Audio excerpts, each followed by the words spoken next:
It's interesting that you actually talked about Griffin because they're very API first, developer experience orientated as a business. And that's one of your areas of passion, isn't it? Can you kind of talk to me about developer experience and why you think that's important? Developers don't want to speak to sales guys because they want to see, does this work? Is the question they're asking, does this help me? Then I might talk about money and talk about sales and stuff. Proper enterprise sales have to be built on relationship. The old selling techniques of your plant, your influencer, the money person and everything to make an enterprise sale work. It's not about making a personal assassination. It's about just being, here are the facts. And that is not an irrational fear. It does happen. And we can probably both name people. Really figure out who is the customer you're really selling to, what your value is to them. If there was another founder listening to you, what was the one thing that you would share with them if you could just share one piece of advice? Hi, my next guest should need no introduction. Nigel Verdon is a 3-time founder and FinTech royalty. He founded both Currency Cloud and subsequently Rails. Nigel, thank you very much for giving some time to talk to me today. Oh, thanks for the invitation. So, I mean, you're a 3-time founder, so this isn't just one mission that you found by accident or that found you. You seem to have a process. Can you tell us about your story for entrepreneurialism? Sure. I mean, on reflection, it's sort of a process, but at the time it was fairly sort of random. It was very much is there a problem? And did it annoy me, basically? And did it annoy me enough to make some change? And so I think Currency Cloud, the genesis was, it was originally a foreign exchange brokerage. I was running out of my bedroom, a spare bedroom in France. And I was wanting to change some money with a company called HRFX, who did the euros and sterling exchanges. And the guy was trying to charge me 4%.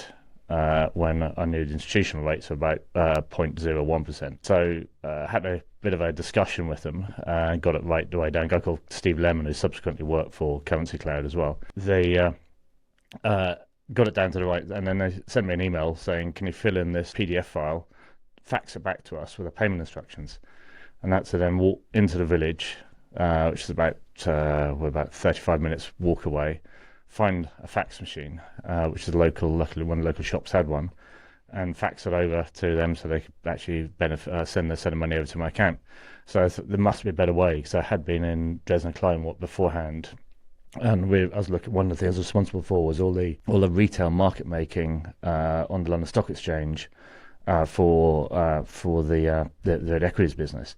And we were doing like 20,000 trades a day, and it was all just machines did everything, including the settlement clearing, all the work, etc. And equity is quite a more complex product than foreign exchange. I thought there must be a better way, and let's take the same things, the same sort of automation we were doing in the institutional world, and take it to the retail money changing world, and that was the genesis of it. And you already had an exit under your belt, so that wasn't your first rodeo, was it? No, the one, we had a company called Evolution. Actually, we grew to about 120 people before selling it to what's now part of British Aerospace, or BAE Systems.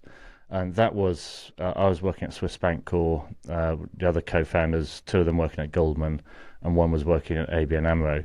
And Single Internet appeared at that sort of time, and we were doing some of the very first front office apps and stuff like that for the equities business and the FX business. And we did part of one of the projects we were on was the very first foreign exchange trades ever done on the internet. And so it basically looked and felt like a mini Accenture that totally specialized in capital markets, mainly FX and equities. And that was a great business. One of the guys is now global head of technology and has been for quite a number of years at, say, JP Morgan. Some of them had amazing careers. One became a musician professional, a guy called Ben Dolby, has got singles released. There's a really interesting team, but that was purely because we were fed up working in the sort of banking environment, and we just wanted to do something ourselves. So the 4 of us just got together. How long had you been an employee for? A fairly short period of time. When I left uni, I went and worked as an engineer because I got 2 engineering degrees, and at a company called EDS, which was General Motors. And so I was stuck in the Luton plant and the Toddington warehouse which are lovely parts of the world, and working also in Dunstable as well. And my buddy who joined at the same day as myself, a guy called Johnny Peacock, he's co-founder of Evolution as well. He phoned me up and said, I'm leaving after 2 years EDS. And I said, it's a great job. We get to see places like Detroit, Rüsselsheim, Zaragoza in Spain, all these industrial towns. He went to join a company called Goldman Sachs, who I'd never, ever heard of. And all he said was they pay you 20 to 30 times the money for the same engineering maths that you do, which partial differential equations and stuff, which we were both reasonably au fait with how you solve all that or have methods to estimate the solutions. And so I left. He went to Goldman, I went to Nomura, and then I went to Swiss Banco after that. So I was employed for a small period of time, and then since then I've been building stuff because I like the really early stage of idea, solving, customer, and then getting it to a point where it's starting to make money. It's got a great team and doing good stuff for customers. I mean, you were very early in a couple of really core sectors, obviously currency cloud, cross-border payments, and then into BaaS. I mean, if you look at FinTech now, can you see tons more opportunity, or has it lost its sparkle a little bit? I think it's the innovation wave's gone. Everything I get coming across my deck or see announcements of things people I've never heard of as well, they're all Me Too's. And Me Tooing was sort of going on back in 2015. I was on the investment committee at Techstar Barclays.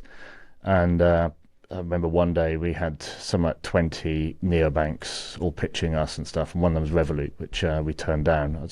Actually, with a colleague of mine, Frank Meehan, who was some of the first money in Spotify and on the board of Spotify. He was also on the investment committee. We both turned that down. And so the real the real innovation has, I think, curve has gone. A lot of the banks have got a lot better. They've stopped trying to be innovators as well. So they've shut down Zing and pretty much everything else they try to really innovate in. But the general core offering has got that little bit better. And the sort of gorillas out of FinTech like TransferWise, like Revolut, have all massively matured into very good businesses and very good product and very wrapped around the customer. So there is still space to play in, but I think the innovation wave has gone. Regulation has also changed, and trying to operate in a regulated world now is very, very, very difficult. And you've got to spend a lot of money, quite understandably, in solving your regulation pieces, whether it's compliance, anti-money laundering, all that piece. Because if you don't do that, you get into trouble, basically. Do you think the bar for innovation is now so high that it's effectively discouraging it? Well, it's not so much the innovation bar is high; it's the regulatory bar and the operational bar, because the other piece is the straight-through processing, which TransferWise set out and did that to a massively amazing degree. So the bar is still low, but you've got to appreciate the regulation and you've got to appreciate the operational aspects and the customer piece. Because like a lot of just plain app stuff, you just got to appreciate customer and great experience. There's no real operational back end except for perhaps taking some payments. So those pieces haven't gone away. And that's why it consumes more money to actually build and scale them up.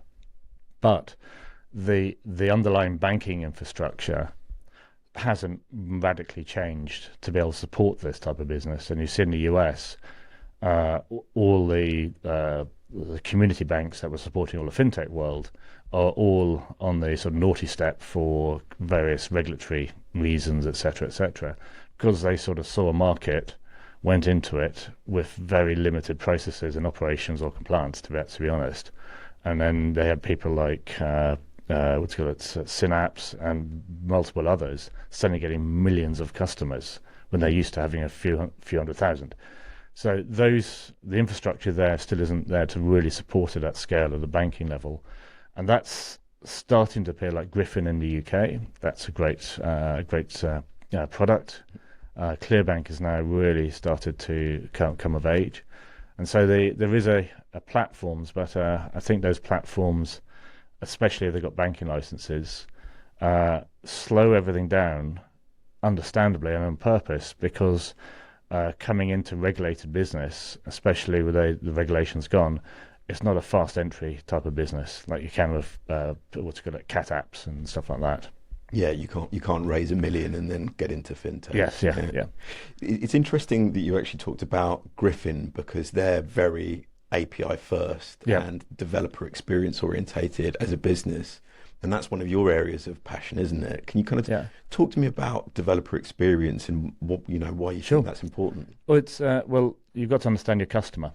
And with Currency Cloud, when we launched the API in 2011, if I remember rightly, Q1 2011, and the Railsr API, we very much targeted the developers, because they and product managers, because they very much were given the task, build me this, and they needed to go and find like the wheels, the bodywork, whatever. If you're building a car, we provided that. And one of the key things, and Stripe did this as well, did it very, very well.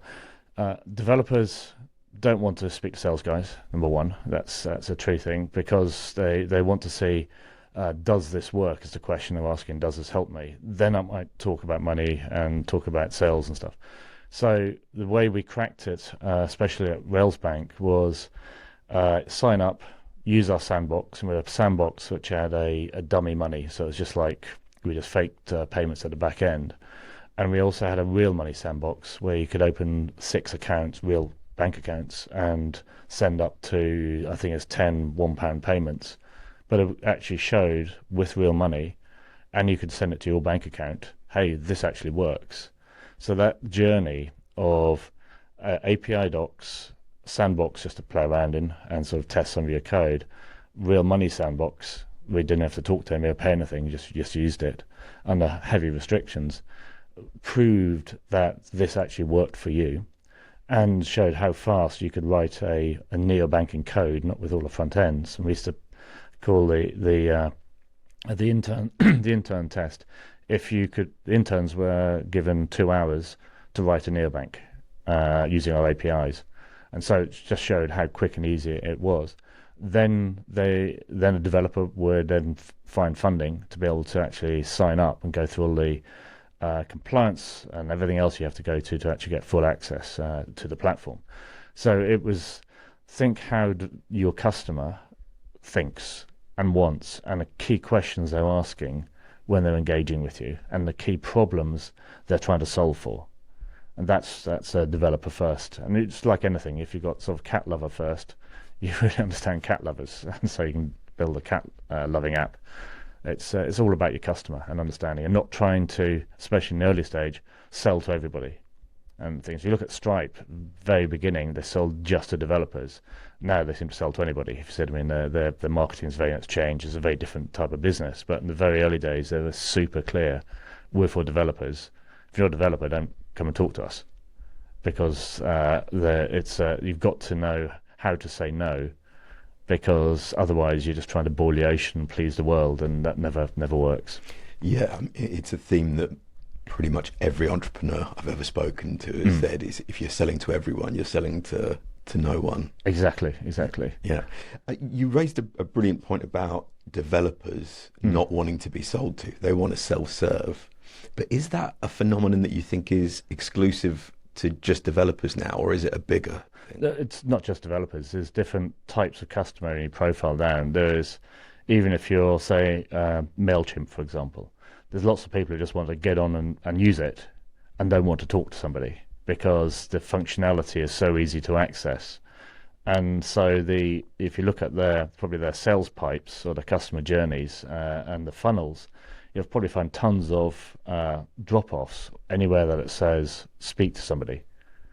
And that's a self-serve customer, and that should be, if you're running your funnel properly, that should be pushing down a place that is a pure self-serve, because pretty much most products are not complex, to be honest. Putting people on the moon with the power of a sort of iPhone, that's complex, and that's what the computing power they had to get the first person on the moon and back again.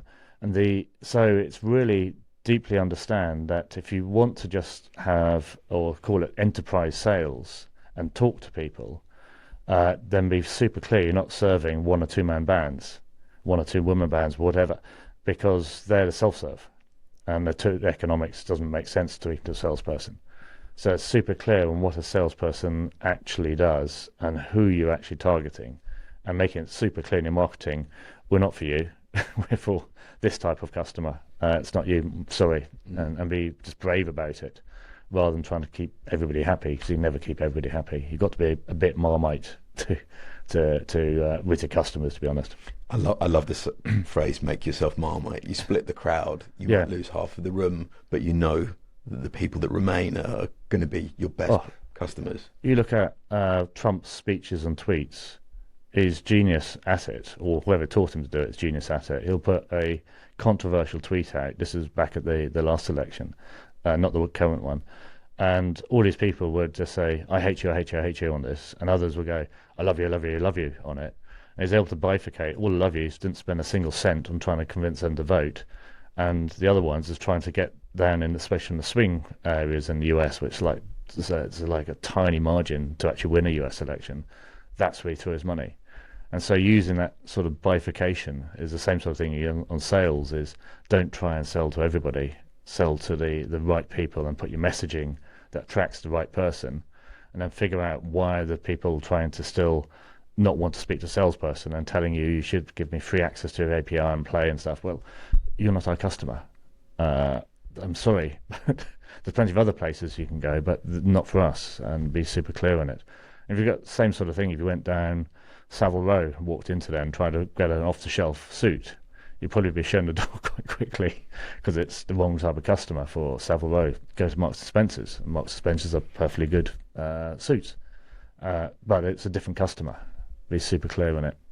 But the point on enterprise sales, I mean, and self-service, just coming back to that point, I think the suggestion, I think a lot of businesses, tech businesses, hide behind, oh, we're an enterprise sale. Yeah. And they gate content, and they make themselves, deliberately difficult to do business with. And I wonder if that's going to cost them business. I'm sure it does cost them some business, and gated content, and hey, it's my precious idea. Ideas and everything are utterly cheap. Everybody has ideas. There's how many 6 billion people in the world or so, and somebody's got the same idea as you, statistically. And so the whole sort of gating stuff is, I find it quite a weird way. It's because what you want to do is observe the behavior in your funnels of why people drop off, what they actually do, and how they behave. Because then you can start identifying, that is an enterprise person, I'm going to put effort into them. Because you've got to see the behaviors, or tells like the domain name and all sorts, and do they come through working hours and all sorts of different things. So that allows you to be super smart about your sales pipe. But unfortunately, a lot of enterprise sales don't have that sort of digital marketing background of understanding how to build the pipe and observe it. It's straight on the phones and it's straight relationships. Now, proper enterprise sales have to be built on relationship. The old selling techniques of your plant, your influencer, the money person, and everything to make an enterprise sale work, are all human things that generally cannot be automated. And Oracle were amazing at it, Salesforce were amazing at it in the early days. And so that, you'd be super clear, is that's the type of person you need to feed with hot leads and stuff. So trying to bring those pieces together is the observability of somebody engaging with you, and then taking it on to identify the right type of lead. Where there's a level of intent. Yes, there's a level of intent, and it's clear it's an organisation that can afford as well. There's so many leads just waste your time because they don't have a checkbook, basically, or the person, you've only just started the engagement with the enterprise sale of, this is a person who's interested, has got no budget, not an influencer, has worked there for 3 months. They don't have the political power or anything like that to push decisions through and stuff. So that's, for example, innovation units of banks are like that. You've got to actually go to the person who's been there 10 years or something, has got the budget and the political will to push something through. The innovation businesses, they'll introduce you. They're never closing. And so many fintechs have died engaging with innovation units. Oh yeah, and I think it's a trap for a lot of salespeople. They get excited because there's a very grand sounding title with very little gravitas. Or I was seeing my old chief revenue officer or chief customer officer, a guy called John Hammond, yesterday, and he had his whole philosophy, and he used to be the same in Currency Cloud too, so we worked together twice, and he's now a founder. He's got his own startup to do with sneakers. And it's all about qualifying out as many as you can, not qualifying in as many as you can, because you want to get everything out of your pipe, clean it and stuff to get actual stuff that you may have a chance of selling at. And people love holding on to that because it's like a warm blanket, isn't it? It makes them feel safe that they've got pipeline. Yeah, there's a safety in numbers of absolutely crap leads. And you've got to get rid of them. You've got to say you allowed 3 or something, and then just focus on those and put all the rest, and they can be nurtured and stuff, but your efforts on those and closing those out, because you can see you've run sales teams, so you can see the leads that have been in 9 months, especially on an enterprise. You generally should have got much further, and all the names of the people mapped out, the decision process and all that. Have you gone through it? And they still haven't got anywhere. And so they were never going to be buying, which you need to really see at the real earliest part of the lead. How are they going to buy? And then go, are they actually really, do they have the problem? And all those pieces for enterprise sales. One of the mistakes that I see, mate, is a lot of vendors of enterprise think their sales cycles are 9 months. Yeah. And they don't understand that the bank or any organisation goes through 2 phases. They'll go and kick some tyres and they need to build their business case. And then they'll come back to buy the next fiscal year because they go through that internal planning period. The whole budgeting process, you've got to be totally cognizant of when the funds get allocated, or is their budget. And that's one thing when our first company, Evolution, because we sat next to the decision makers in the customer's trading floor, we're super clear on. He'd say we can't do any more work on this because we're going through allocation of budget and everything, so can't do any more.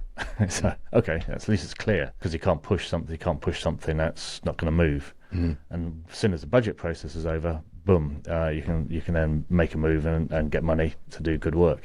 It's a huge gap in enablement. You've got lots of experts of selling, but no one understands buying. Yes, absolutely spot on. I'd say I've never heard it explained that way. Yeah, absolutely spot on. Because customers buy, they don't. And it's their process. You're in large part a passenger. Yeah, exactly. It's a great expression. Coming back to Currency Cloud, you step back from the business, and I think one of the areas that's personally really interesting to me is when founders think it's the right time to step back from their own baby. What was that like for you at Currency Cloud? Fine. I made it super clear to my investors early on and everything that it's not my baby, because it's a business and we build a business. If you think it's your baby, the decisioning, I think, goes wrong and you take it personally and stuff. It's really about having absolute clear decisioning, and it's not your baby. And it's very true. A lot of founders, a lot of people in general, it is their baby. It's their life. They see everything through it. It's a business in reality, and that's all. And same like possessions, it's goods. They can go, if you see what I mean. So it's really, I never viewed it as a baby. It's a business. We're here to build it. My skills are up to probably starting and getting it into market and stuff. After that, I'm not very good. And so be super clear on where you are in that journey. You were very cold and objective. You knew what you were good at. You knew what interested you. So you had probably an idea from the outset of how far you would take it before you brought other people in. Sure, and also counselling from people. Do you know Fred Destin? Is a well-known venture guy. He's won the early money.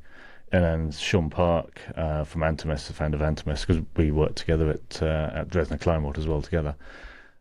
They were super clear on mentoring, saying you're not very good at this, okay, as well. They're just very clear, rather than sort of beating around the bush or anything like that. They're saying then we're all in this to take this to be a great company, but this is the part where everybody plays their different roles. The different VCs play different roles at different stages as well if you're venture backed.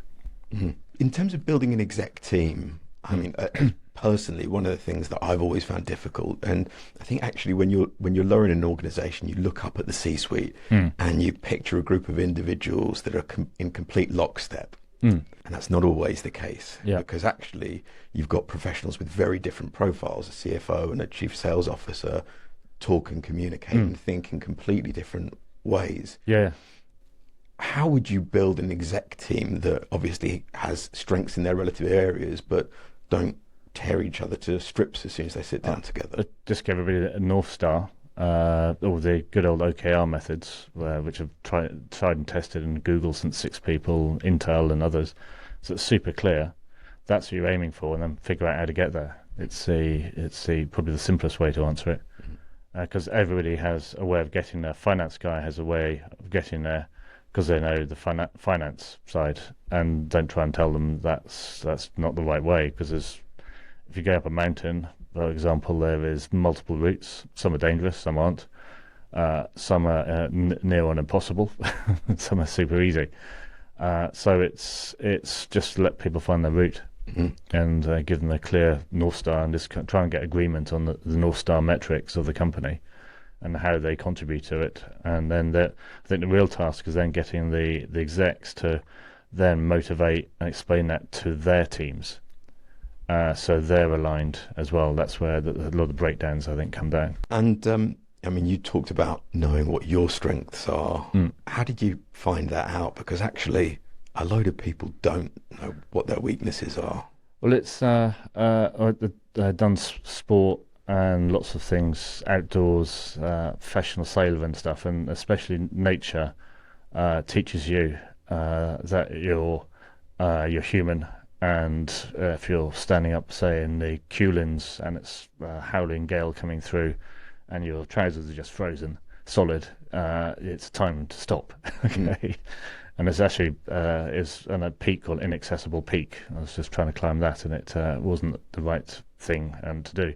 So it's really, I think, a training through of what you understand and are good at, and having some good mentors. I had a mentor called Sir Robert Malpass, who's unfortunately he died a couple of years ago, who's the chairman of Eurotunnel and a bunch of others, and is the chairman of my first company. And they're very clear and straight with you. And it's not about making a personal assassination.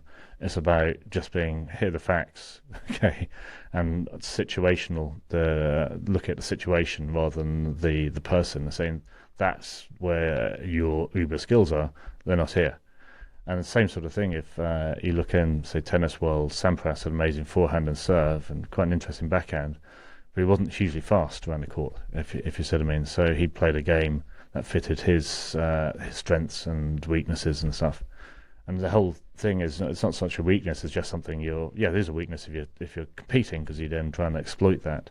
But it's really about having a background of either sport, nature and others, where you learn quite quickly. It's like armchair boxers getting in the ring with Tyson. It's quite quick and over once he hits you. Yeah, very different. You made an interesting point about mentors. And again, that's a common thread in really successful people. They all have their mentors. But I think a lot of the time people's perception is, if you're great, it's intrinsic and you don't need that, and it's a complete fallacy. I mean, how did you find your mentor? Oh, but by mistake. It was just introduced by a friend. We just got on as human beings. But it's just finding somebody you trust. And the mentors are different things, different aspects and stuff. So it's always worth having somebody just to bounce the idea off, and somebody who is smart enough to understand and direct enough, brave enough to say, well, actually, no, I think you're talking a load of rubbish on that. Or actually, you pursue it, keep going, just keep going. You've got it as well. There's both sides of it. Was that a formal dynamic that you had in the relationship? It's just someone that you knew, and that was something that you thought of as a mentor. You didn't go, right, okay, you're brilliant, I now need you to fulfill this role in my life. No, it was fairly laissez-faire and serendipity more than anything, and that rather than forced. because I find the forced side, just observing, the forced side it can be counterproductive, because you may be in the mindset of I must do this to be successful, when you probably don't. You probably need some other route to get there. So I'm quite a believer in serendipity. When I was at school, I didn't think I was going to be what I was going to be. I had no idea, actually. I just liked outdoors, music, rugby, and my main things, which is why I failed my A levels. But having been able to let yourself go is probably a sort of a trait which you probably find in a lot of founders and others. There's a lot of sort of ability to stay the route, the perseverance, and be able to go the journey and stuff and keep going. But that doesn't mean dog-headedness. If you see what I mean. It's a difference. Like running a marathon, it's a brutal thing to do. Or if there's ultra marathon runners, it's a very brutal thing to do. But having that mindset, as well as also being able to change, for example. It's a very difficult thing to describe, isn't it? It's Yeah. like the strong opinions loosely held. How do you balance that? The grit with being receptive to change. Yes, there's times you've got to change direction. And I think my father was a soldier, and he gave it a very good lesson of not making a decision is worse than making the wrong decision, because the wrong decision can be changed. That's it. In the world we live in, if the wrong decision in something like, again, taking something off the moon, that's a slightly different aspect, and you can see how in situations how people can resolve stuff quite easily. They're like Apollo 13 and stuff.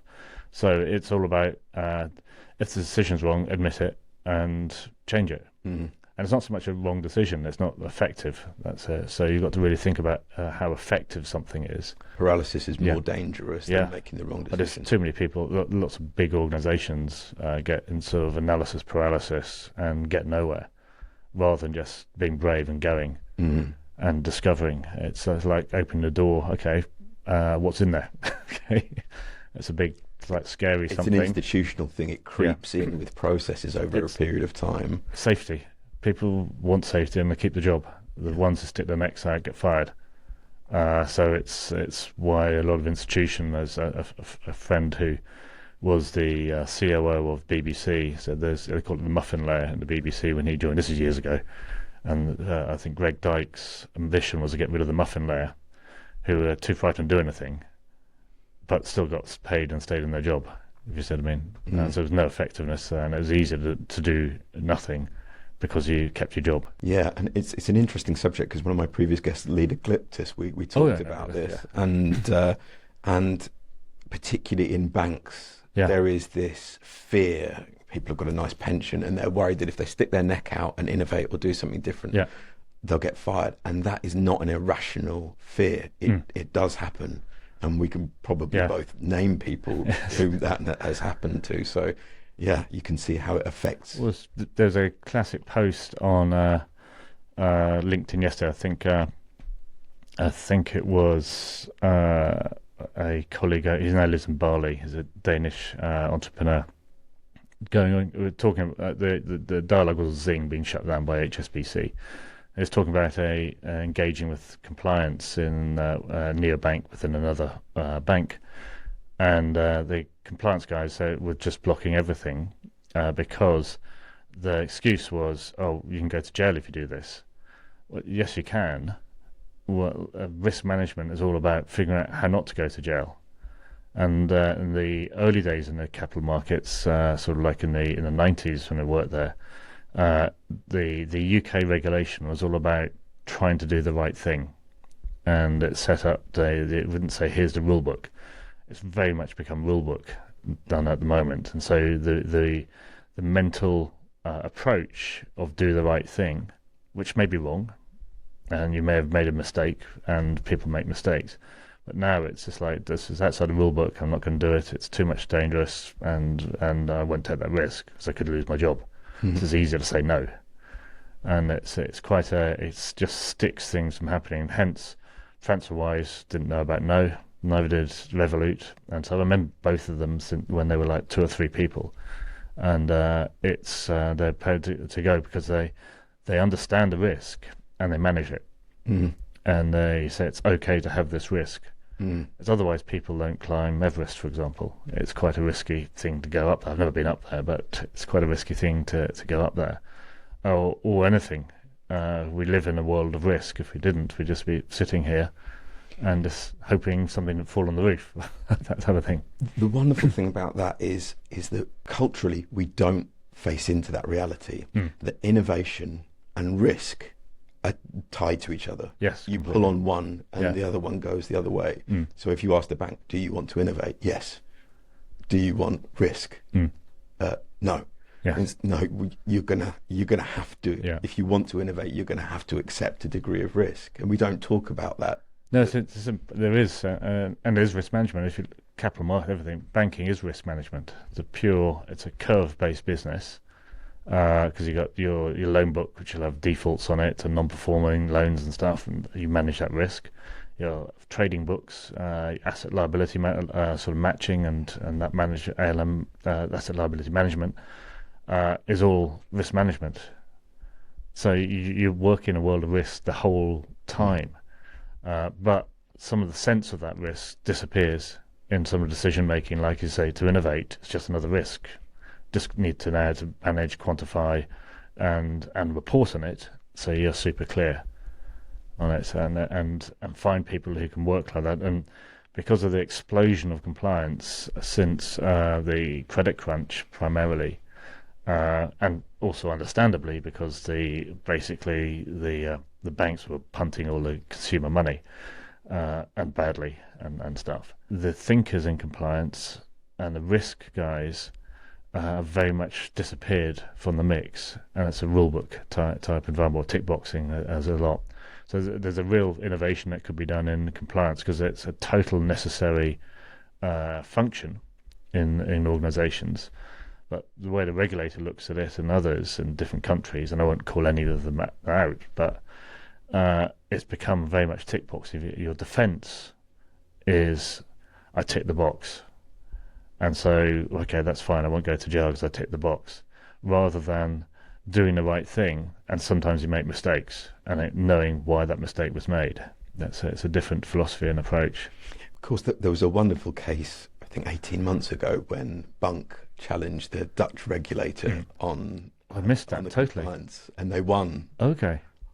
I'll send it to you. Okay, thank you. I missed that totally. Just coming back to Rails, so you talked about compliance, and obviously we talked about how that can have a slightly strangling effect on innovation. Currency Cloud is a regulated business, but I think Rails was a slightly different level, was it? No, same. Really? The same. There's the same, very similar business models. There's an API, there's a regulated layer that operated with the customers, and our customers, end users, or customers were under the license of license coverage, for example.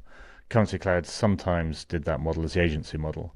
So it's a very similar regulatory setup, very similar. And what do you think the future of BaaS and embedded finance is? Is it still in the ascent, or a damp squid? I think it still sits in an echo chamber, which is like banking as a service. If the end consumer doesn't really care, they want that, or embedded finance. It's to be seen as anybody going to grab it, the proper marketing and positioning of it, which we started at Railsbank, which was like consumers don't buy car loans, they buy cars. And so if you embed the car loan in the car buying process, it's just part of buying a car. It's just embedded in the experience. So if you try and change embedded into consumer experiences or SME experiences, then you have something that's actually allows the industry to position.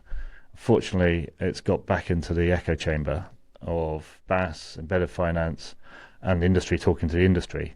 And it's the same way open banking has gone, because you ask anybody in the street, or your grandmother, do you like open banking? Use open banking. They just look at you going, what's that? It's so true. And so that was a massive echo chamber, and as the opportunity was missed by the way it was positioned, marketed, and everything, and it's just like everybody slapping themselves on the back rather than thinking, who's paying for this, who's it useful for, what problem are you trying to solve, and that is, and it's the same way. I think there's a classic TED talk, which is the Simon Sinek TED talk on why, and one example he uses, which always sticks in my mind, is the MP3 player, where originally it was marketed as a tech device, and it's X megabytes of space and stuff, and then people have no idea how to relate megabytes to music. So what does that mean?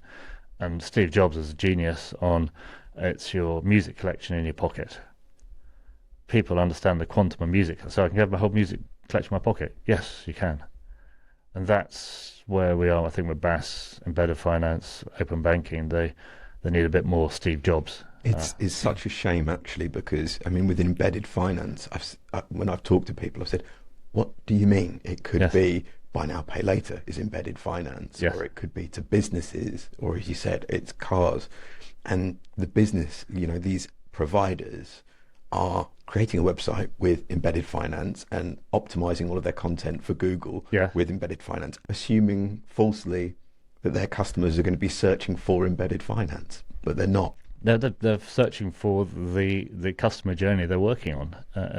Another founder, we've got a group of founders from them over from time to time, and one of them we actually pinged me on LinkedIn as he made a comment on something I posted. So we actually decided to meet in person. He's got a great ideas. Again, it's based on open banking and embedded finance, but it's like paying for your memories. And so you think, what's paying for your memories? It's a fantastic strapline, but it's basically paying for your music tickets. He came from the music industry and the ticketing industry, so he knows like the back of his hand. So being able to pay for your memories rather than saying, I'm using open banking to do this, is telling people what you do rather than why you do it. Coming back to Simon Sinek, it's just a brilliant, his just strapline. I said, that's pure Steve Jobs of buying your memories, paying for your memories. Yeah, it's. I think you're right.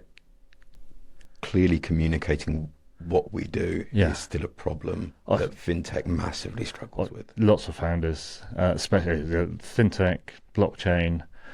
With the blockchain this or with the AI this, and fine. The consumers don't care. They really don't. I had one deck I was asked to review. I was asked them, why have you got AI written all over this? It was for investors, because just your customer, and there was only a tiny mention of customer. It was like SMEs, but that's not your customer. That's a segment. You've got to deeply understand who is sitting at their desk wanting to do something, and deeply diving into what motivates them. And you just happen to do it with AI. And there's a business I used to mentor called Albert, who two founders, great guys, Dan and Ivo. And Ivo's dad taught Angus Young of AC/DC how to speak Dutch, because Angus's missus is Dutch. So it's a great sort of like link into music industry with them. They were originally called HQ App, and they did invoicing. Nobody cares about, I'm an invoicing company, and that's what you do. And so I just sat down and said, look, really figure out who is the customer you're really selling to, what your value is to them. And they're super smart. They went away and did some head scratching, talking, seeing what sort of people had the problem. They found it was basically self-employed hairdressers and plumbers. And what they found was the big issue they have is they hate accounting, because it takes up their time at the weekend. So he thought, well, instead of using the word invoicing, personify the business. So they came up with the word Albert, or the name Albert, and Albert gives you your weekend back. We just happen to do invoicing, and it's just it was genius the way they figured that out. And so they didn't. There's like hundreds of apps on the App Store to do invoicing, and so they just stood out from the crowd. And there's a great book called Differentiate or Die, which has been in the sort of textbook world for years and years and years. They stood out from the crowd because they related to the customer, and they related to the emotional value they delivered. They never went on about invoicing and stuff because it's just nobody cares. I love the differentiate or die, and it comes back to the Marmite thing again, is that it is better to be different than to be better. Everyone's trying to lay claim to the same. You know, our widget is 17% better than your widget. Yes. And actually, if you could just be different. Yeah, you can sell rubbish widgets with a great value prop. Because, again, I've just started teaching in Schema Business School, and the course I've been asked to sort of put together is from 0 to MVP, basically. But the MVP, there's a stage before that, minimal viable proposition, that people so miss. Because you've got Revolut were brilliant at it, Dropbox were brilliant at it, Goo, if you remember the cake, the founder of that was brilliant. People buy value, they don't buy features. There's a segment of the market that does buy features, but majority buy value. And so you've got to figure out the value before you even build the product. And the Goo guy is not digital at all. He wanted to test, do people want a chocolate fondant that looks great and it's easy to prepare because it's targeted at fast moving young people who wanted to entertain and impress their friends at home type of thing. The way he did it was made some amazing packaging with like the amazing packaging they have of that fondant is just you want it. Went into different supermarkets, put some wood in those packaging boxes and put them on shelves. He got thrown out of quite a few supermarkets, but as soon as a consumer picked his one up and he tried different shelf selections and stuff, it was a whole science been since the 1960s on placing in supermarkets. Just went to the punter and said why and stuff, and he said, sorry, it's got what do you call it, a bit of wood inside, but I just wanted to see this. And they found is engaging with the founder, but that was minimal viable proposition, was photography and some cardboard and some wood. And that's guerrilla market research, isn't it? Totally, yes. Brilliant. My final question, so if you've gone through this journey now 3 times, I'm sure it's full of glories and you've got your fair share of scar tissue. If there was another founder listening to you, what was the one thing that you would share with them if you could just share one piece of advice? That exact thing. Focus on customers by value, not features, and really drill down into that. So launch a minimal viable proposition, which lots of people are doing. There's a whole science behind it. Before you write a load of code, everybody dives in and builds product and says, here's my product, do you like it? I said, I'm not the right person to ask. Your customers are the people you should be asking. I have no idea. There's actually the book 0 to 1. I think Peter Thiel talks about similar things. Yeah. Actually, people have their thesis and they'll go away and spend 2 years and millions building it, and it turns out to be wrong. But it's just a classic case study in business school. I'd never been to business school. They sent me this from years ago. This is years ago when I was in my 20s. Farah jeans. They're going into a sort of a Farah type chino, stretch chino or something like that. And same thing. They spent a load of time. The sort of like the groups they got together, the feedback groups, all loved it and stuff. But they targeted the very samey people. Launched the product and it was just horrendous, and nobody bought it. And the sales were just weren't even going up. And it was because again they didn't understand, or that product manager didn't understand the value proposition of Farah to the consumer. And so you got focus groups and everything on totally the wrong type of person who'd never buy Farah trousers in the first place, type of thing. Because so just really misunderstood it, and that was because the way you test your minimal viable proposition is super important. As you start actually really discovering the customer before you even launch the product. And what he didn't do was discover the customer. He should have got rid of. He realised his focus groups are all too happy. If you see what I mean, they loved it and stuff, and so he's getting the wrong feedback. You need to sell to people or discover from people who hate you, and stuff. Don't ask your grandmother, look at my new value prop and my new product. Grandmothers even love ugly children, ugly grandchildren. They still love them. You want to find the nastiest person you can to give you feedback. Yeah. And it comes back to the issue of product market fit. Yeah. And it doesn't matter how well you execute. If you're solving the wrong problem for the wrong person, all the sales and marketing in the world is not going to help you. No, you can have a brilliant value prop and the worst product and outperform Like somebody's got this amazing shiny thing they spent ages doing, you can blast them out, and you can see people in the sort of like enterprise sales world. Infinity was a risk management platform that lots of people used. It was pretty crap, and it beat SunGuard to pieces, and they're the other gorilla in the market because they're just better sort of positioning and marketing, and they focus on the value prop rather than it does this. And SunGuard always, they still do, just say it does this. Yeah, Nigel, thank you very much for your time. Thank you. Thank you for the invitation.